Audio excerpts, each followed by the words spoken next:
judgment is very bulky.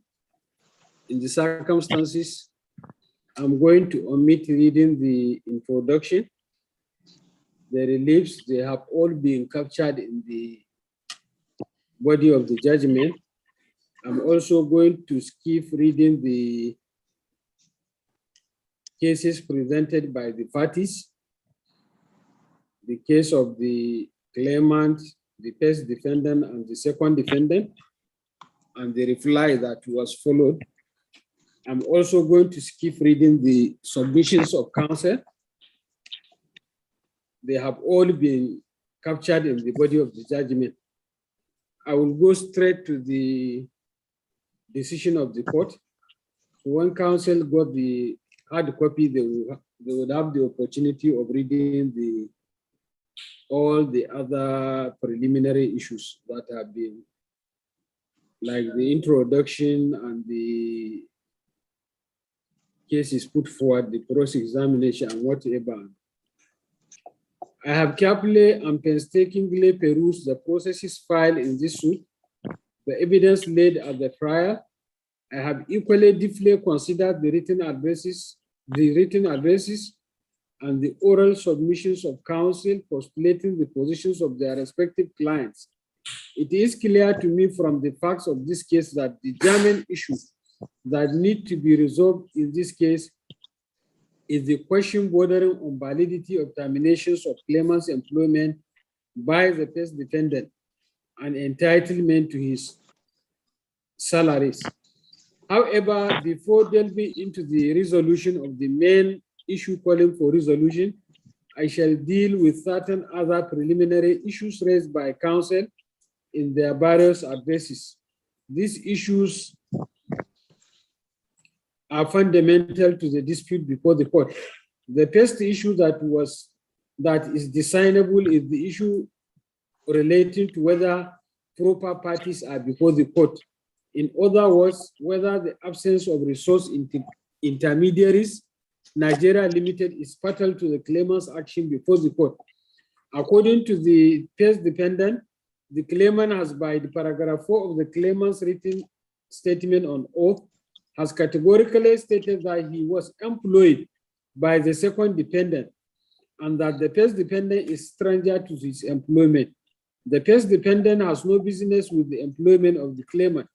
The claimant insisted that he was employed by the second defendant, i.e. resource intermediate through, he was employed by resource intermediaries through the second, by agent of the second defendant, and that the first defendant is stranger to his employment.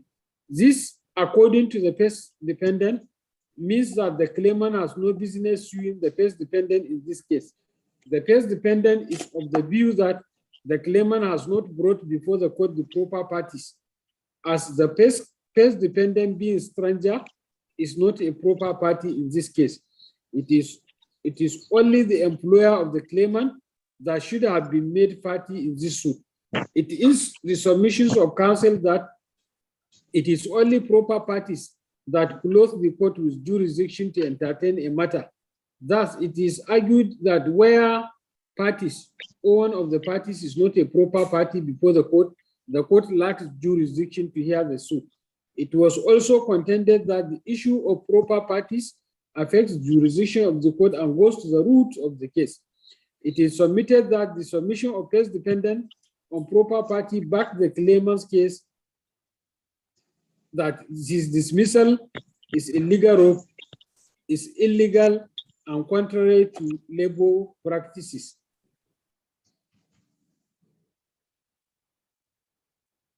It is also submitted that the first defendant at this stage of the procedure is stopped from raising issue of non-joinder of resource intermediaries Nigeria Limited as proper party,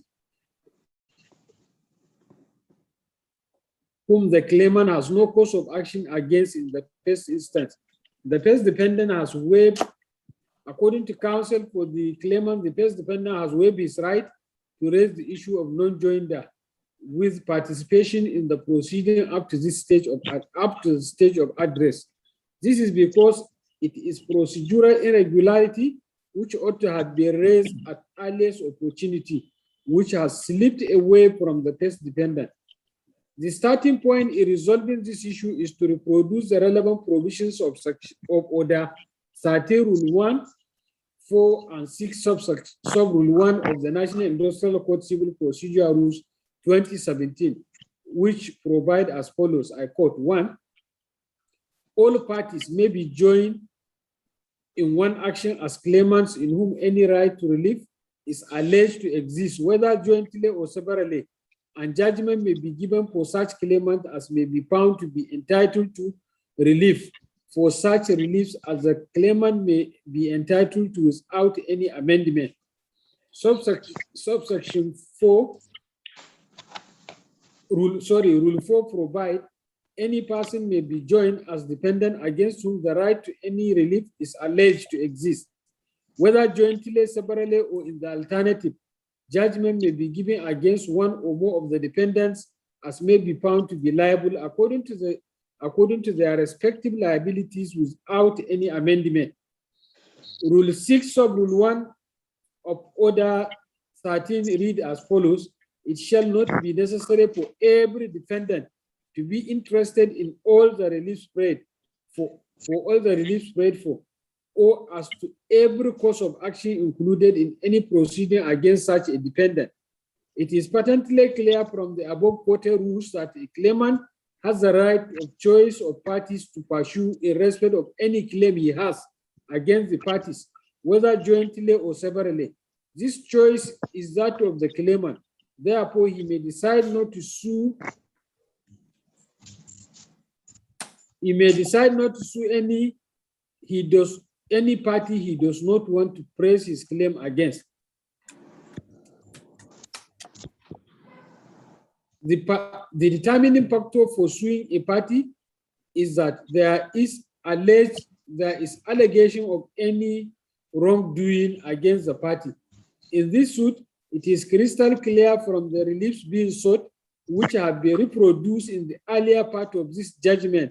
The claimant clearly seeks for setting aside of the unreasonable, unlawful, wrongful, and unwarranted suspension and purported termination of his employment with the second dependent by the first dependent. He is also claiming payment of salaries from the date of suspension till determination of this suit. It is clear from Exhibit C4 and C5, which are the letters of suspension and termination of claimant's employment,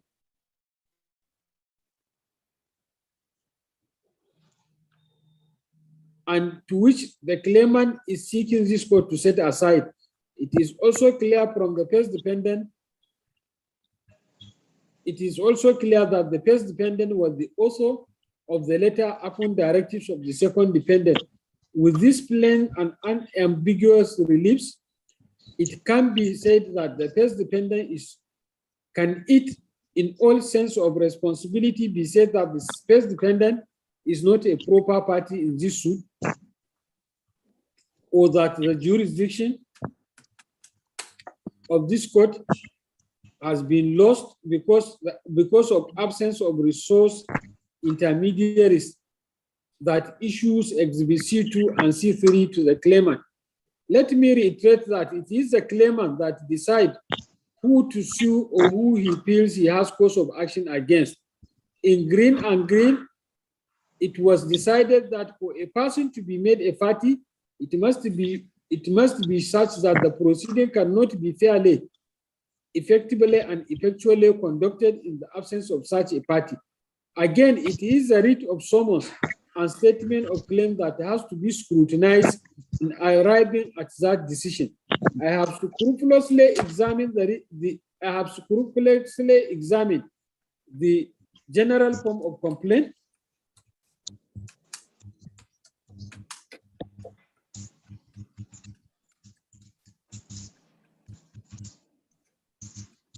and the statement of facts. It is clear to the statement of facts in this case. It is clear to me that the reliefs being sought by the claimant in this suit are against two dependents who are now before the court. That is the first dependent and the second dependent. In the above locus classicus, on the often vexed issue of proper parties, a distinction has been made between proper parties and necessary parties, where the Supreme Court far of Futa JSC of blessed memory has this to say.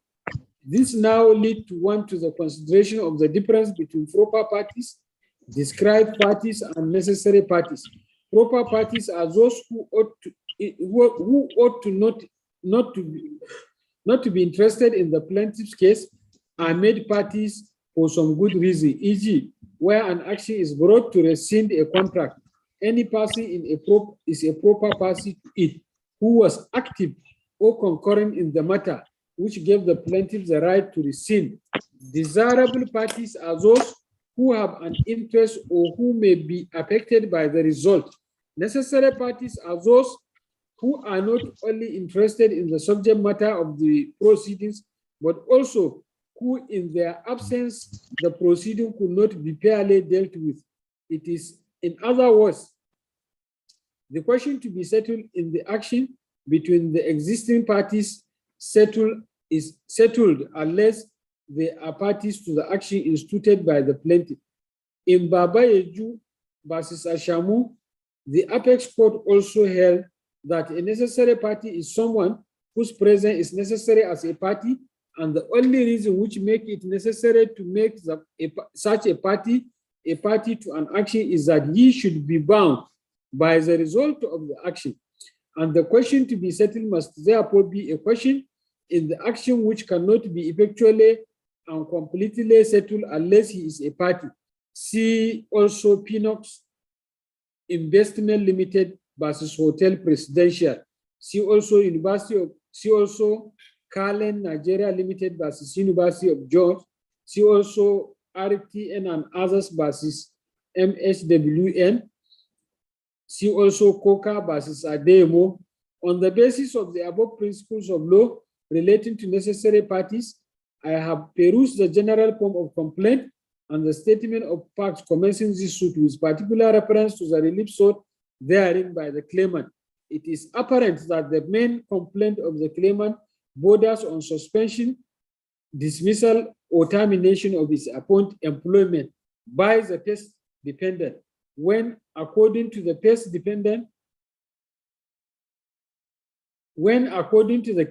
the first dependent is not his employer. From the claim before the court, the claimant has laid accusations of wrongdoing against the first and second dependent regarding his employment. The claimant grounds, as shown in the statement of facts, is against the dependents before the court and not against Resource Intermediaries Nigeria Limited, against whom there is no relief sought against. The mere mention of the name of Resource Intermediaries Limited does not of necessity create a legal obligation to have it join as necessary party when there is no complaint or wrongdoing against it. What is more, it is the duty of the plaintiff, it is the duty of the claimant to bring to court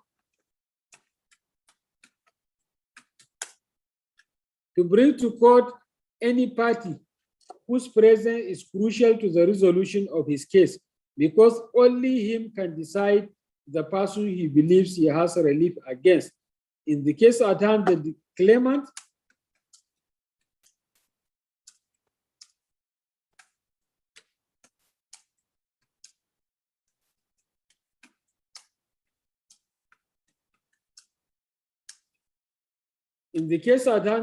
has made a decision which has to be respected. Furthermore, further to this, it is tried to know that where there has been a non-joinder, either by failure of the parties or intervener to apply for such joinder, or failure of the court to join suo motu, the non-joinder will not be taken as a ground for defeating the action.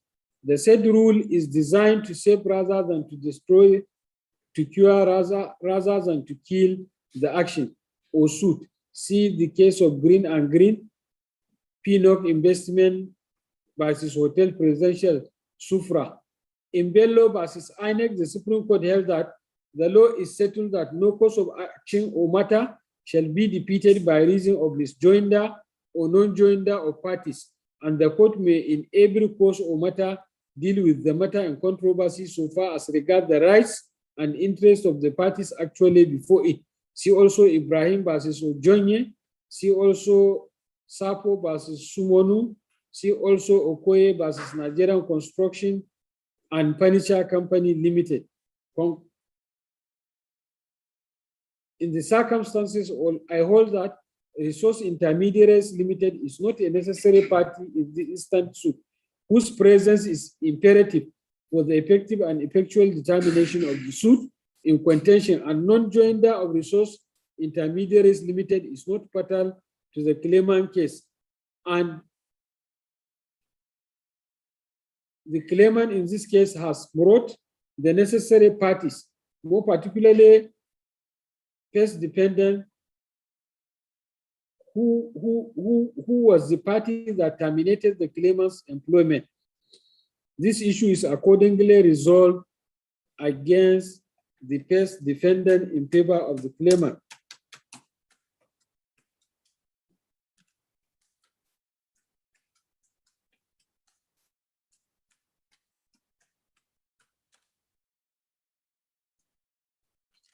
The second issue that needs to be thrashed out is whether the evidence of DW2 amount to hearsay, having stated under cross-examination that the evidence she gave was what she was told.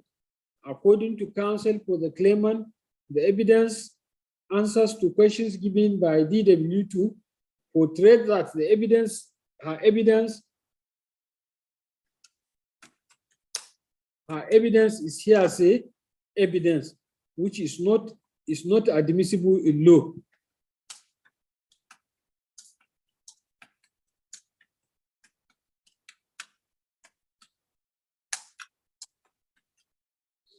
Counsel urged the court to disregard the evidence of DWT in its entirety, same having been second-hand evidence. A reaction to the submissions of the claimant, the counsel for the second defendant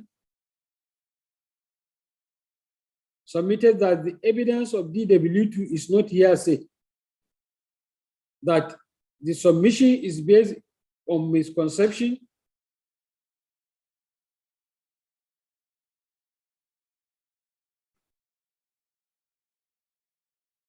as DW2 did not give evidence of an oral statement that she had or repeated from anyone else. To support this submission, counsel refers to paragraph 1 of the witness statement on oath of DW2, where she stated thus: I am currently service manager at the Calabar main branch of the second defendant on record. By virtue of my position and employment, as aforesaid, I am familiar with the facts of this case. In addition to my personal knowledge of the facts of the case, I have also studied the relevant files records regarding the employment of the claimant kept in the custody of the first defendant. Counsel contended that both in logic and law, evidence of DW2 cannot be regarded as hearsay for the simple reason that DW2 is a staff of corporate entity that acts through natural person. On this submission, reliance was placed on the case of Anaja versus UBA, Interdrill Nigeria Limited versus United Bank for Africa. Therefore, any servant or agent or entity of an entity can give evidence and tender document to establish any transaction or action regarding the entity. That servant or agent need not to actually take part in the transaction or activity. The issue of who may testify on behalf of a company in the court agitate my mind. There is no need, there is no doubt. Section 38 of the Evidence Act prohibits admissibility of hearsay evidence, and Section 126 of the Evidence Act provides that oral evidence shall in all cases be direct. It must be testimony of a person who saw or heard or perceived the event. The second defendant in this case is an artificial entity, not a natural person, who can appear physically to testify in court. Because of this challenge, the law allows employees of a legal entity like the second defendant to testify on behalf of the entity. See the case of Kate Enterprise Limited versus Dewu Nigeria Limited. See also Ishola versus Societe Generale Bank Nigeria Limited. See also Beds, Hotels and Restaurant versus Commissioner for Lands. See also Saleh versus Bank of the North. Though a legal entity is entitled to field any of its staff to testify and the testimony will not be hearsay, such evidence will be subjected to doctrine of evidential value. Therefore, if a member of staff that has nothing to do with a transaction is fielded to give evidence, the evidence may end up being lighter than a feather.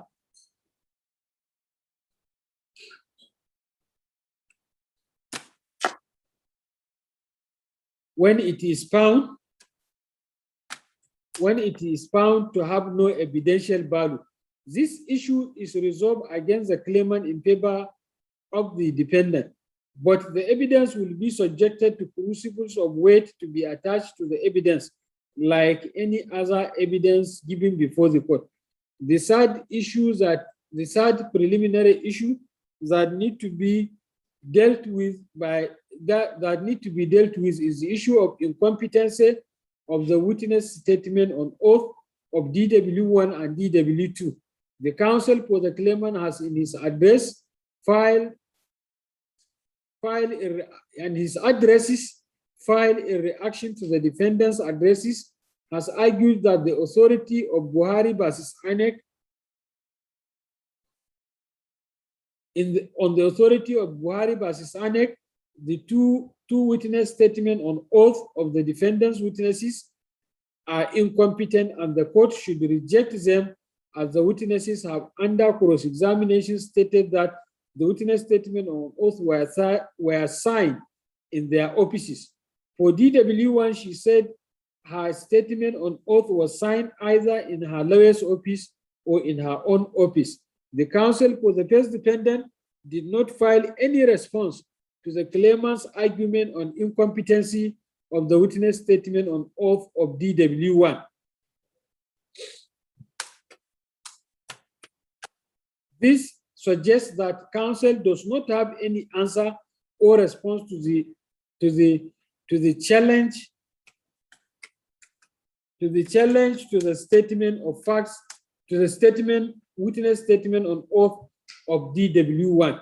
For the second defendant,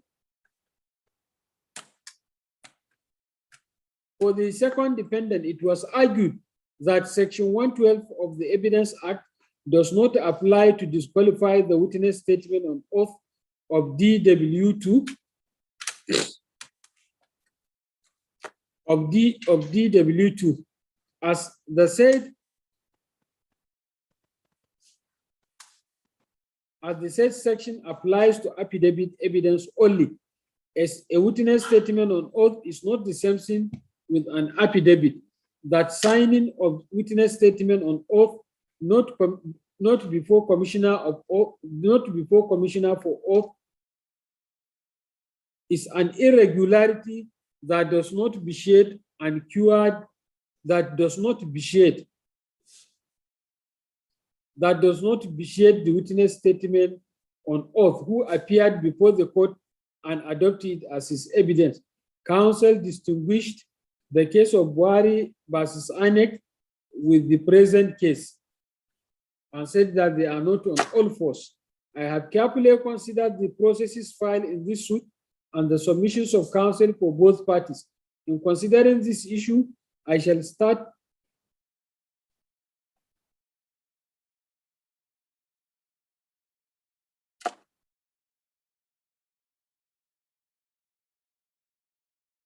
the counsel for the defendant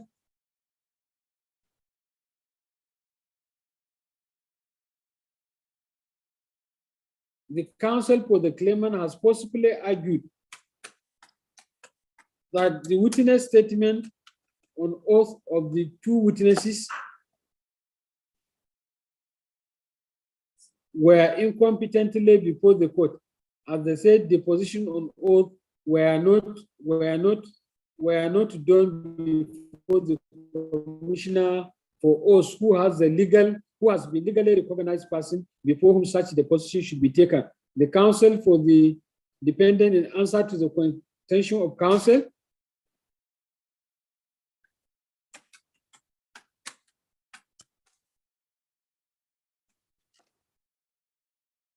submitted that the witness statement on oath is competently before the court. It is not an affidavit that must satisfy such requirement.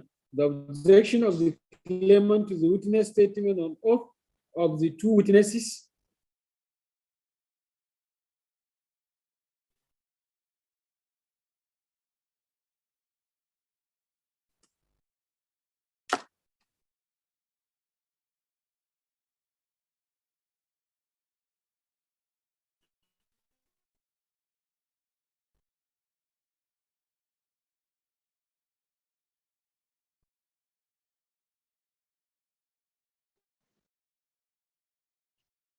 the objection statement on oath of DW1 and DW2 stems from the evidence of the witnesses given under cross-examination. For DW1, she stated under cross-examination that this is the first time I came to Calabar, and she continued, on 11th day of June 2020, I was in the first defendant office at Port Harcourt. That was the day I deposed to my witness statement on oath. I cannot remember where I signed my witness statement on oath. It is either in my office or in my lawyer's office, but I cannot remember exactly. For the second defendant, for DW2, her witness statement on oath of 23rd day of June 2020 was shown to her in the open court.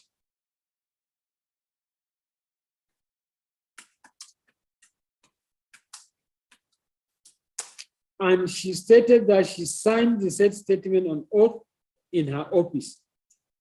The objection to the two witnesses' statement on oath was whether the witness statement on oath was signed by the commissioner of oath, was not whether the witness statement was signed by a commissioner for oath.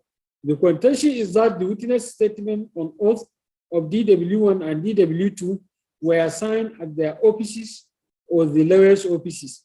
This, according to the claimant, has made the two witness statement on oath incompetent to become incompetent, and they are ineffective as they are a nullity for not having been signed by the claimant before the commissioner for oath. Order 15 of the rules of this court requires that a statement of defense to be accompanied by the written statement on oath of all the witnesses to be called by the defendant. It is in compliance with these rules that the defendant accompanies their respective witness statement on oath, which the defendant witnesses adopted before the court on 18th day of October 2021 in the course of their oral testimony. There is no dispute that the defendant witnesses did sign their respective witness statement on oath in their offices or in their lawyer's offices and not before the commissioner of oath. It is also to be noted that the counsel for the defendants did not re-examine their witnesses at the end of cross-examination by counsel for the claimant for the purpose of correcting the damage the evidence will have caused. In the circumstances, what DW1 and DW2 told the court under cross-examination stand as the truth. That is to say, they did sign their witnesses' statement on oath in their offices or in their lawyers' offices. Since there is no any evidence to the contrary, the evidence of DW1 and DW2 on signing of their witness statement on oath remains unchallenged. The said piece of evidence is hereby accepted as the truth by the court. It is to be noted that with the decision of the Supreme Court in the case of Buhari versus INEC, which was religiously followed in the latest Court of Appeal decision in the case of Aliyu versus Bulaki, the law is now well settled beyond any reproach that witness statement on oath signed in the chambers of council or elsewhere, not before the commissioner for oath, is null and void and of no effect. Such a witness statement on oath is unreliable for use in proceeding before the court. This is because a witness statement signed in the chambers of council or elsewhere, not before the commissioner for oath, violated the Evidence Act and the Oath Act. The witness statement on oath that accompanies statement of defense by the provision of Order 15 of the rules of this court is akin to the position in the affidavit. Both the position in the affidavit and the position in witness statement on oath are simply a statement of a witness made under oath out of court. In either case, to make the affidavit, the witness statement under oath acceptable for use, they must be sworn before the person duly authorized to take oath under section 112 of the Evidence Act provide as follows: an affidavit shall not be admitted which is proved to have been sworn before a person on whose behalf the same is offered, or before his legal practitioner, or before a person or a clerk of his legal practitioner. By the decision in Buhari versus INEC, witness statement on oath is akin to affidavit sworn before the commissioner for oath. By the provision of section 112 of the Evidence Act, an affidavit will not be admitted or accepted for use in any of the aforementioned instances, namely where it is sworn before one, a person who on his behalf the same is offered, B, his legal practitioner, C, a partner, D, a clerk of the legal practitioner. Further to the requirement of swearing of the affidavit by a deponent and the exclusion of any affidavit or deposition shown to have been sworn before any of the four classes of persons mentioned in section 112, a further requirement to authenticate an affidavit sworn before a person duly authorized to take oath is provided in section 117, subsection 4 as follows: an affidavit when sworn shall be signed by the deponent, or if he cannot write or is blind, marked by him personally with his mark in the presence of the person before whom it is taken. A global view of the provisions of sections 112 and 1174 is that for an affidavit to be admitted in evidence or allowed to be used in evidence, it must not only be sworn before a person so authorized to administer oath, such as commissioner for oath or a notary public, it must be signed in the presence of such officer. In the case of notary public, to which legal practitioners belong, section 19 of Notary Public Act provides no notary shall exercise any of his power as a notary in any proceeding or matter in which he is interested. Reading the above provisions of the Evidence Act together with section 19 of the Notaries Public Act, it is manifestly clear that an affidavit or witness statement on oath sworn in the chambers of a legal practitioner appearing for a party in the proceedings or before a clerk in his chambers is inadmissible in evidence. This includes a witness written deposition on oath. This is so because a deponent's legal practitioner is a person interested in the proceeding and therefore disqualified from notarizing for his client. So the legal practitioner is in whose chambers the depositions were sworn in may be a notary public. Being legal practitioner representing the party in the suit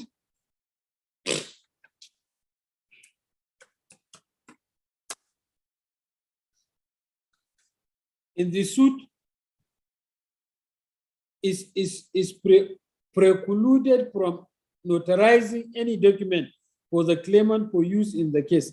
Additionally, oath-taking goes beyond mere signing of the content of the document before the court, before the authorized officer to administer the oath.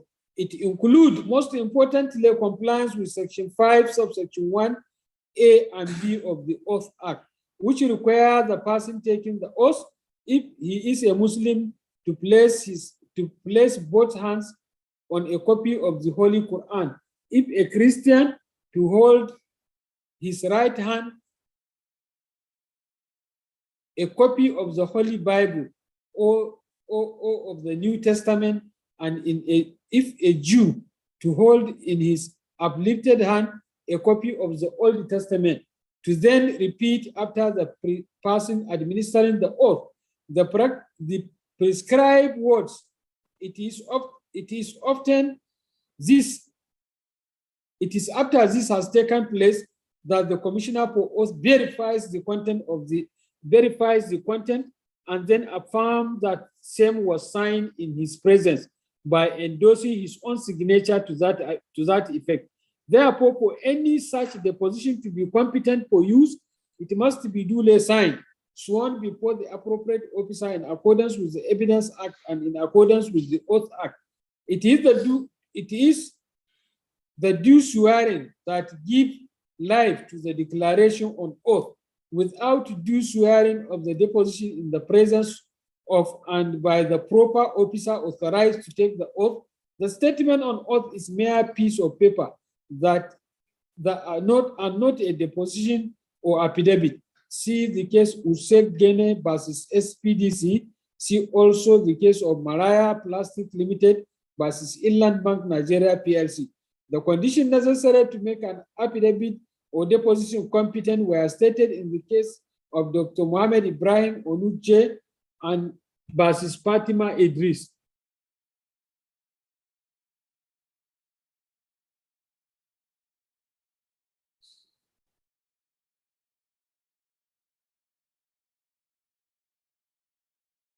Where the Court of Appeal has this to say: the Oath Act is a general statute that deals with oath. The provisions under Evidence Act on affidavit places a condition precedent which ought to be fulfilled to render the affidavit competent. One fundamental condition is the swearing in on oath before the Commissioner for Oath. It is on this vein that the provisions under the Oath Act becomes relevant.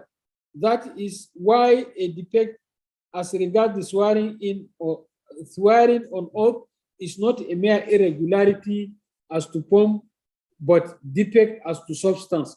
The appearance of stamp and signature of the Commissioner for Oath only raises the presumption of regularity, but this presumption is rebuttable with the evidence of DW1 and DW2.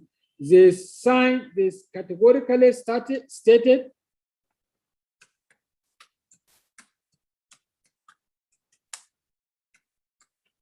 They categorically stated that they sign in their offices or in their lawyers' offices. The second defendant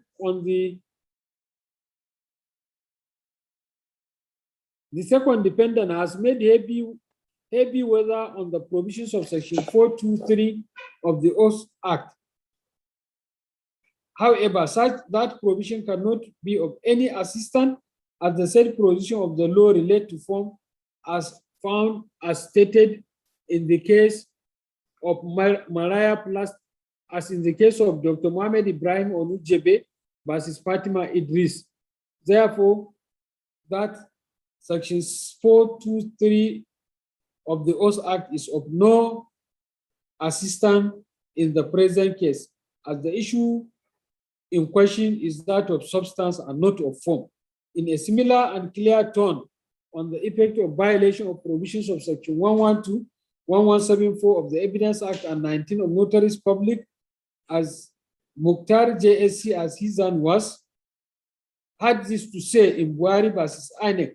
It is settled law that an affidavit that is bereft of requirements of the law it is expected to meet must especially not a mere defect in the form that can be admitted with the leave of court will not be accommodated, because it is in this case the error is fundamental but must be rejected, and if already admitted must be expunged. with the rebuttal of the presumption of regularity by the evidence of DW1 and DW2, the case of Buhari versus Annex come to play to render the witness statement on oath fundamentally defective, the deposition having been signed in the offices of the witnesses or their lawyers. It is pathetic that there is nothing this court could do than to follow the law. This court, by the doctrine of stare decisis, is duty bound to follow the decision of the apex court and the Court of Appeal. Though the counsel for the second defendant, despite the overwhelming evidence of signing of the witness statement on oath not before the commissioner of oath, still insists that the objection of the counsel for the claimant amount to technicality. Having found violation of the provisions of the law, the objection cannot in all sense of responsibility be said to be based on technicality.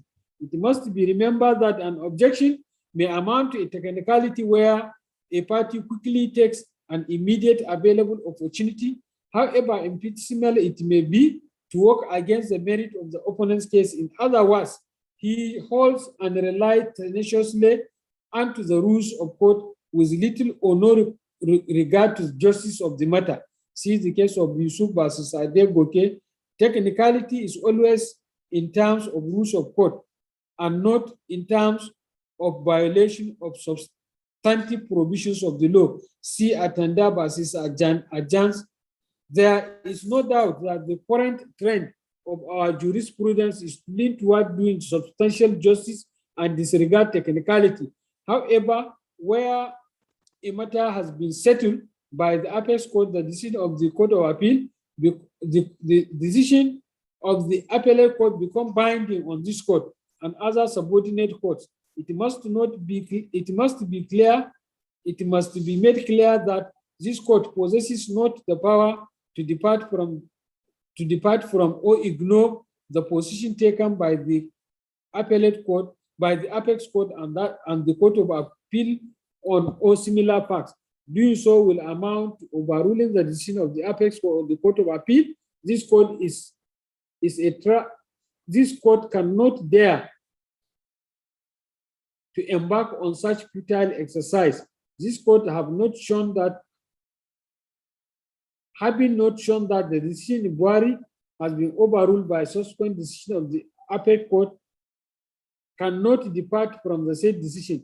It is binding on this court and must be applied appropriately. As the Court of Appeal has done so in recent decision in Aliyu versus Bulaki, this court is bound to do so. I so applies the decision in Aliyu versus Bulaki and found that the witness's statement in view of the foregoing is the witness statement on oath having been shown to have been sworn not before the commissioner of oath clearly violated clear and ambiguous provisions of the Evidence Act and Notary Publics Act, and the cases of Buhari versus INEC and Aliyu versus Bulaki. The witness statement on oath of DW1 and DW2 are hereby expunged from the record of this court, together with the exhibit tendered through them, as the defect in the swearing in of the deposition is intrinsic to the competence of the deposition and renders them fundamentally defective. With the expunction of the defendant's witness statement on oath, there is nothing left in the terms of evidence in proof of the defense put forward by the defendant.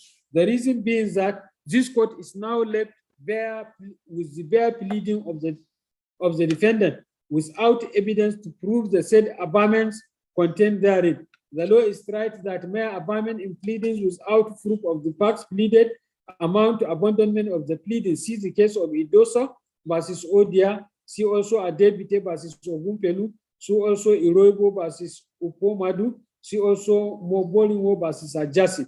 The abandonment of the pleadings by the defendant without evidence in proof means the defendants have failed to establish their defenses. The question now to be resolved is, can the absence of defense entitle the claimant to judgment? The absence of proof of defense does not ipso facto means that the judgment must be given in favor of the claimant. The law still requires the claimant to meet up with the minimal proof for him to be entitled to judgment. The rule by the minimal evidential requirement is that a claimant cannot assume that it is entitled to automatic judgment just simply because the other party did not adduce evidence before the trial. See the case of Lawrence Azenabo versus Bayero University, Kano. See also Ogunyade versus Oshun Kea. See also the decision of this court in Attorney General of Osun State versus NLC and others, reported in 2013, 34 NNLR, part 99, page 278. The counsel for the claimant has made heavy weather on discharge of burden of proof based on nullity of the dependent witness's statement on oath, which according to counsel means admission of the claimant's claim. By the decision of the Supreme Court in the case of Gabriel Atipi versus Kabel Matel Nigeria Limited, a claim is circumscribed by the relief sought before the court, and the claimant is duty bound to supply evidence in proof of his claim, while the duty of the defendant is also to adduce evidence in proof of their defense. The claimant is by this suit praying the court for setting aside his suspension and dismissal from service, which was subsequently converted to termination of his employment. The alleged suspension, dismissal, and termination was said to have been masterminded by the second defendant through connivance with the first defendant. The claimant is also claiming payment of salaries from the date of his suspension to date. The first defendant on his part is asserting that the claimant's employment has been transferred to it to adopt the claimant as his employee in furtherance of an agreement the first defendant had with the second defendant, where the first defendant was engaged by the second defendant to outsource or supply labor to the second defendant. For the second defendant, it is claiming that the claimant is not her employee. He was only posted by resource intermediaries to work with the second defendant as per his employment in Exhibit C2. By the Exhibit C3, the claimant's employment was transferred to the first defendant, the claimant thereby becoming employee of the first defendant serving the second defendant. The second defendant insisted the claimant is not her employee as there is no letter of employment issued to the claimant by the second defendant. According to the second defendant, for the claimant to succeed in his claim, he must place before the court the condition of service governing his contract of employment. He has to also show how the terms and conditions of contract of employment were breached by the defendant and the manner in which the breach occurred. It is the position of the second defendant that the failure by the claimant to place before the court the terms and conditions of service means that the claimant has willfully failed to discharge the burden of proof imposed on him by law. The position taken by the second defendant seems to be based on the assumption that there was a written contract of service entered by the claimant with the second defendant, and there is in place condition of service governing the said contract of service.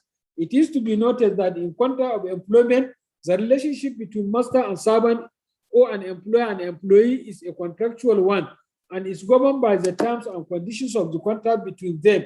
This means any employee is only entitled to make claims from his employer based on stipulations contained in the terms and conditions of the contract. See the case Nwabani versus Golden Guinea Breweries PLC. Both the first and second defendant relied inter alia on Exhibit C3 in their case to prove transfer of service of the claimant to the first defendant. They equally relied on Exhibit C4, C5, and C11 as the alleged conduct of the claimant is not protesting against the issuance of the said exhibit, the letters of suspension and dismissal. The claimant by the Exhibit C2 was employed by Resource Intermediaries Nigeria Limited. Thereafter, he was posted to work with the second defendant. In the course of his employment, the claimant was served with Exhibit C3, a letter titled Transfer of Service. The content of the said letters are hereby reproduced for ease of reference.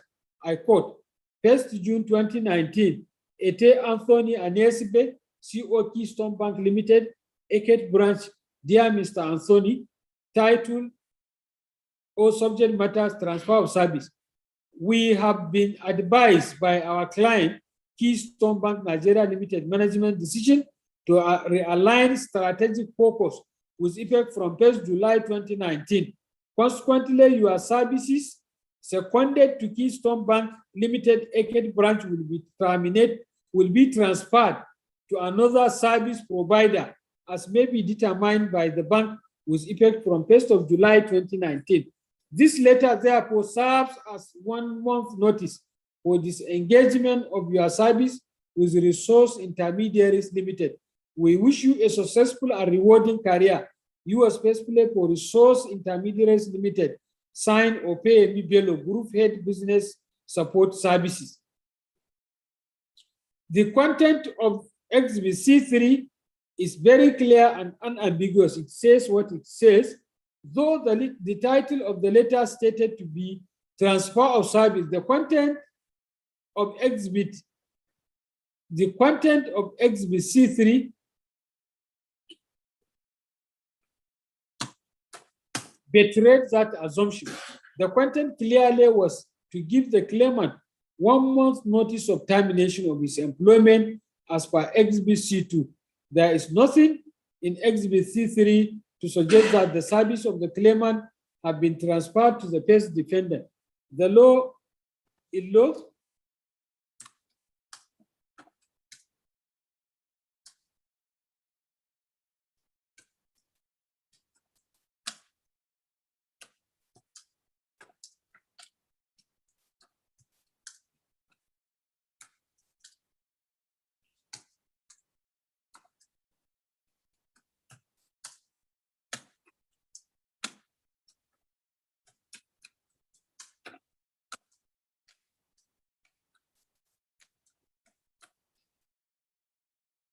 and interpreting a document, it is the content that matters, that is paramount, and not the title of the document to be interpreted.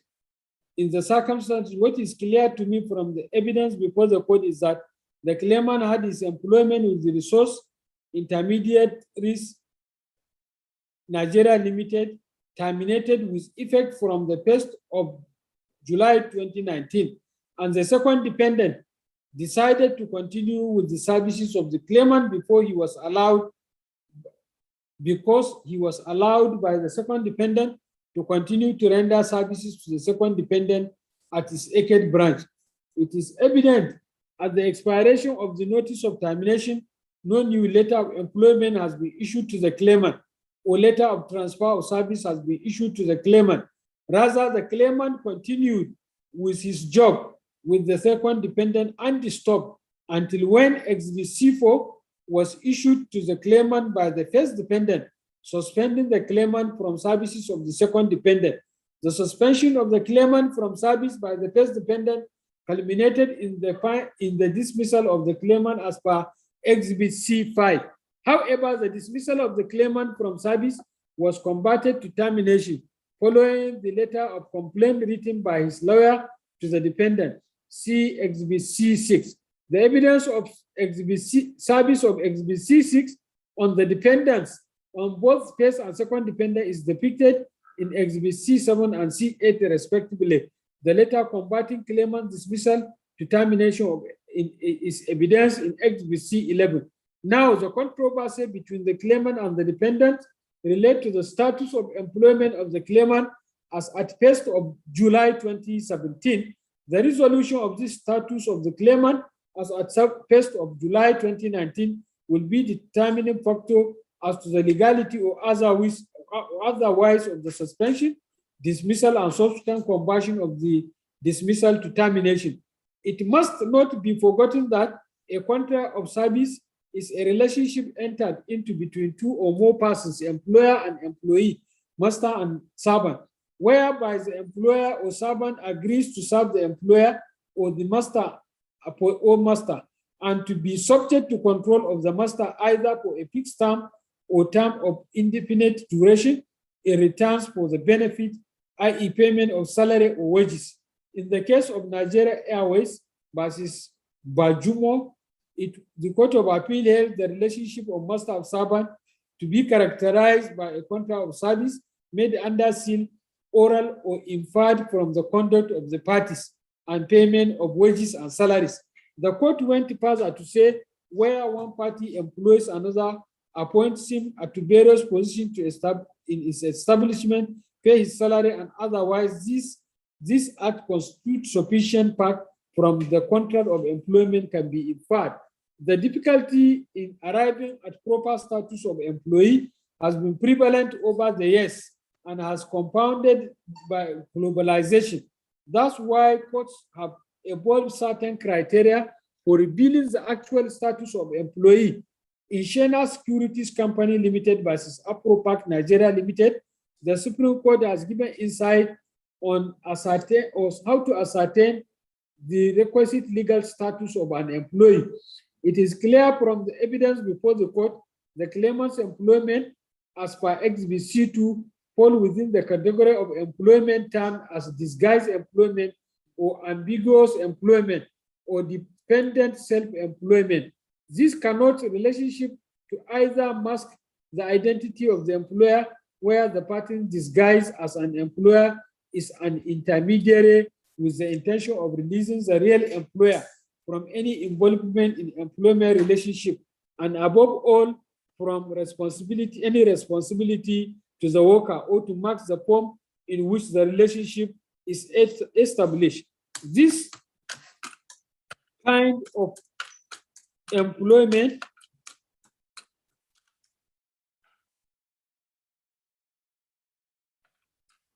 has been recognized even by the ILO, and it has never been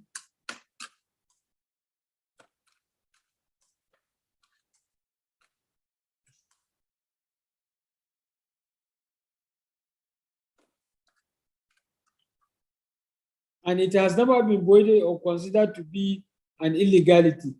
In Pengasan versus Mobile Oil Producing Unlimited, this court held that the disguised employment relationship of the parties comes into form as a triangular employment relationship, in which the relationship that occurs when employee of an enterprise, the provider perform work of a third party, the user enterprise, to whom their employer provide labor or service. The triangular relationship comes in variety of forms, the best known of which is the use of contractors or private employment, like how it happens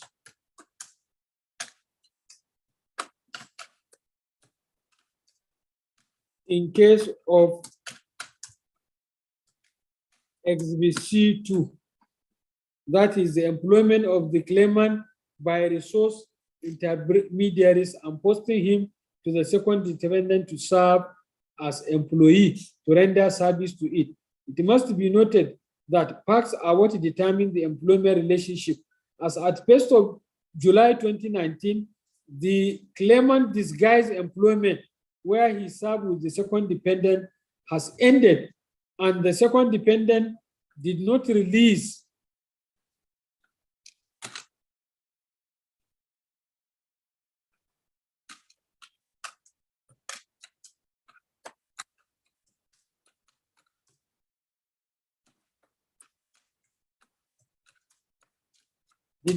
the claimant but continue with his services.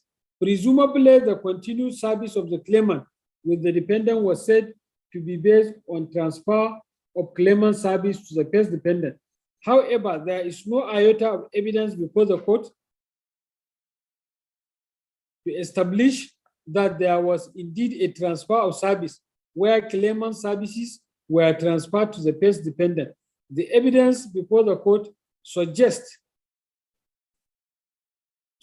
that there has been an attempt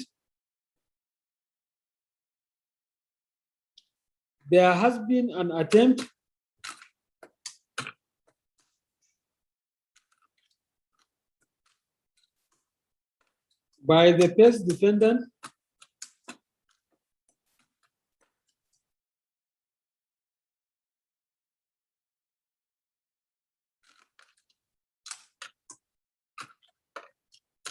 to adopt the claimant as his employee.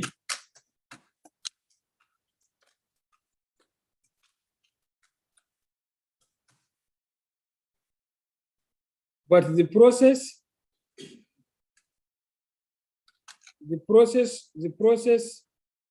of adoption has not been completed. Has not been completed when has not been completed with issuance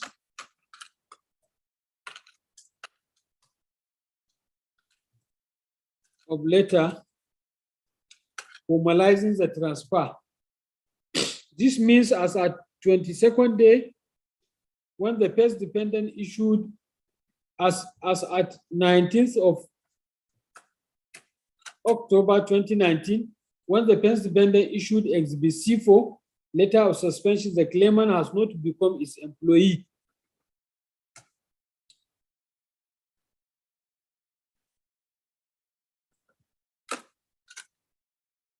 Therefore, Exhibit C4 was wrongly issued by the first defendant to the claimant.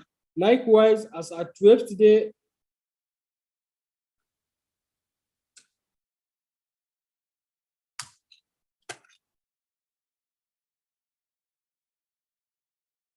likewise, as at the date of issuance of Exhibit C5, the claimant has not fully become a staff of the first defendant. This also means that all the disciplinary action and purported hearing conducted, which culminated in the dismissal of the claimant from service, were taken without bias. This also means the letter of dismissal was wrongly issued to the claimant. It is equally clear to me that the Exhibit C11 containing letters of conversion and termination from dismissal to termination were not appropriately issued by the first defendant, not being employer of the claimant. The first defendant has no locus.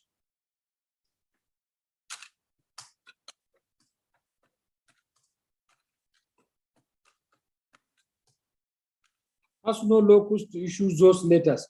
What emerges from the evidence before the court is that the claimant, as from 1st of July 2019, has started a new contract of employment with the second dependent, and the said employment contract was not based on any written agreement. It was a contract established by conduct of the parties. The claimant has in his claim seek for payment of his salaries from the date of his suspension by the Exhibit C4 to December 2019, a period of 6 months when the claimant employment was said to have been converted to dismissal, was said to have been converted to termination. The claimant is claiming the total sum of 411,392.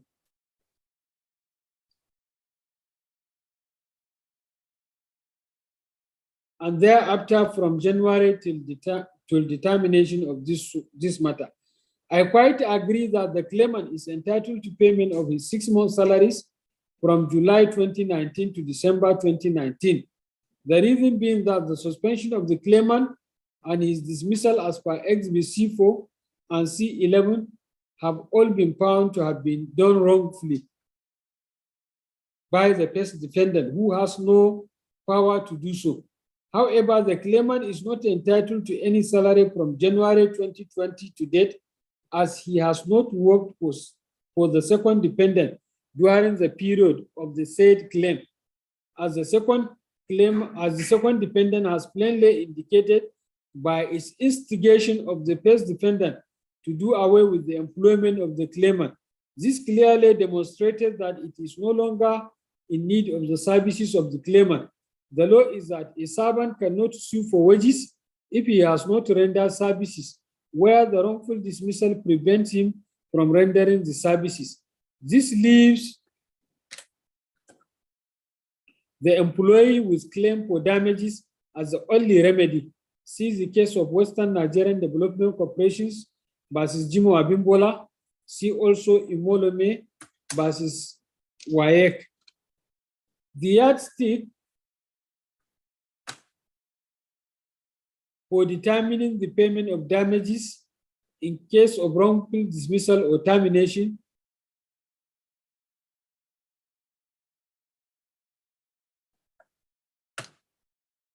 is the length of notice,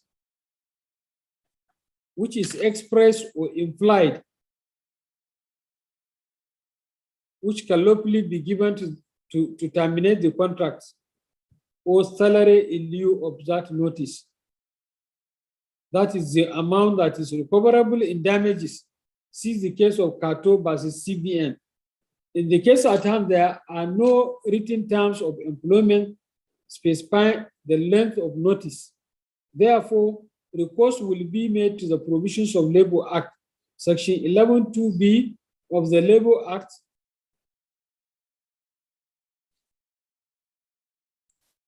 being the appropriate and relevant provisions applicable to the claimant's employment. The claimant is entitled,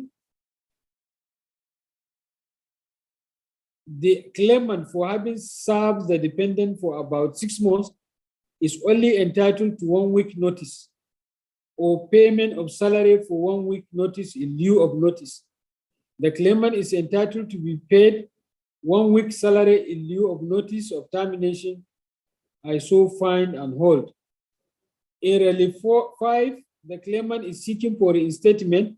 The law is right that in an employment not governed by statute, remedy for reinstatement is not available to employee. In master and servant relationship, as in this case, the claimant is only entitled to damages for period of notice, which is 1 week. See also the case of British Airways versus Makanjola, where Obazano JCA, has stated that the content will largely depend on whether the wrongful termination was as a result of failure to give notice or as a result of alleged malpractices. On relief 7, cost or relief 6, which is aggravated exemplary general damages, the claimant in an employment contract, as pointed out by the authorities cited before now, it is only damages in respect of period of notice that an employee is entitled to.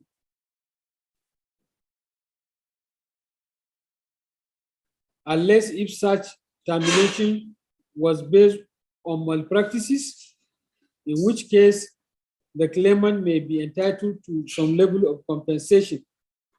Or relief 7, cost of legal action. The award of cost is at the discretion of the court, not for the party to fix what it is entitled to. On the whole, the claimant has proved that the suspension, dismissal, and subsequent conversion of termination by the first defendant was wrongful, as the said action was taken by the first defendant without requisite jurisdiction, as the claimant is not an employee of the first, defendant,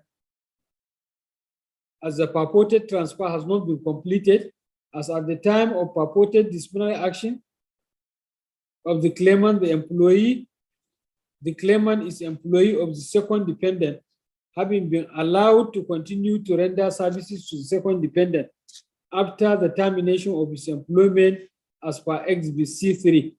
The second defendant, having clearly shown that it is no longer interested in the services of the claimant, the 6-month-old contract of employment of the claimant with the defendant is deemed to have been terminated with effect from December 2019, when the letter of dismissal was issued to the first defendant. When the letter of conversion of dismissal to termination was issued to the claimant. In the circumstances,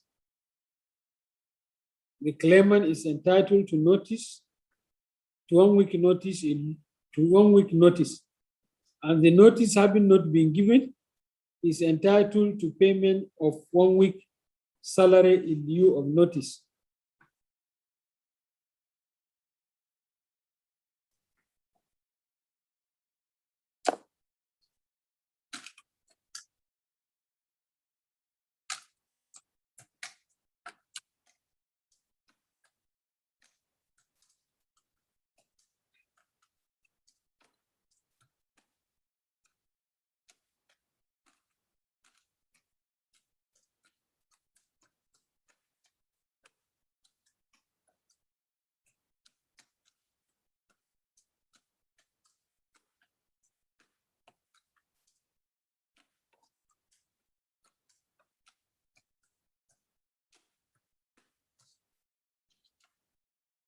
And the termination having been based on malpractices, the claimant is also entitled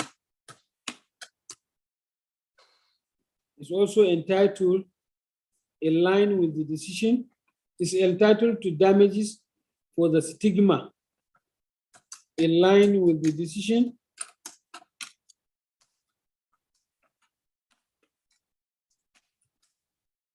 in British Airways versus Makanjola. The Court of Appeal has also, in the recent case of Sahara Energy,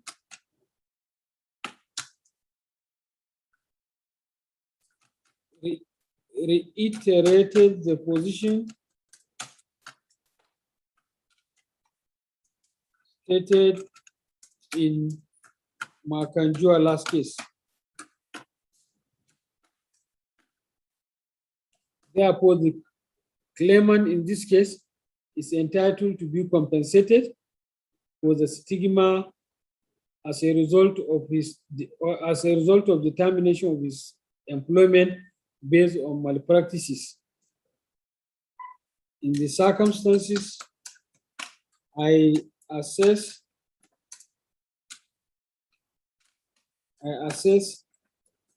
the damages to be awarded to the sum of 2 million naira. The claimant is also entitled to costs of this suit, which I assess as 500,000 naira. The defendants are hereby jointly ordered to pay the claimant. For avoidance of doubt,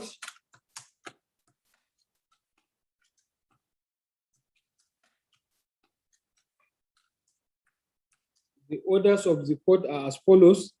The defendants are hereby ordered to pay the claimant the sum of 411,565 naira 49 kobo, be his unpaid 6-month salaries. The defendants are also to pay the claimant's 1 week salary in lieu of notice.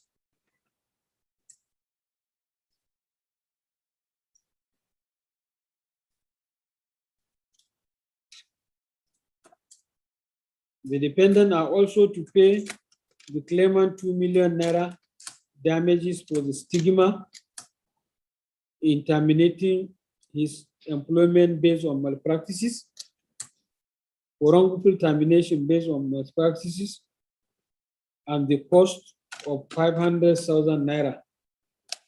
All terms of this judgment shall be complied with within 30 days, failing which, or failure to pay the judgment sum as stipulated above, shall attract 10% interest per annum until the judgment is liquidated. Judgment is entered accordingly. Don't be sincerely very grateful. My Lord. Yes. Yes. Thank you, Lord. You are welcome. My Lord, we thank you so much for the painstaking judgment that we have taken. In fact, this judgment could be said to be a landmark judgment, sir. Because you have researched enough into that judgment, and we so much oblige and praise you for your strength, and pray God to continue to give you the strength to do this job. Thank you, Minister. Thank you. Thank you. Call the next case.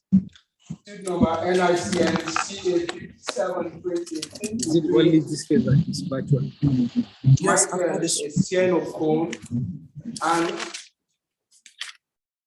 Cross River State Universal Basic Education Board, Calabar. My Lord, the claimant is in court. Defender absent, my Lord. Appearance? Yes.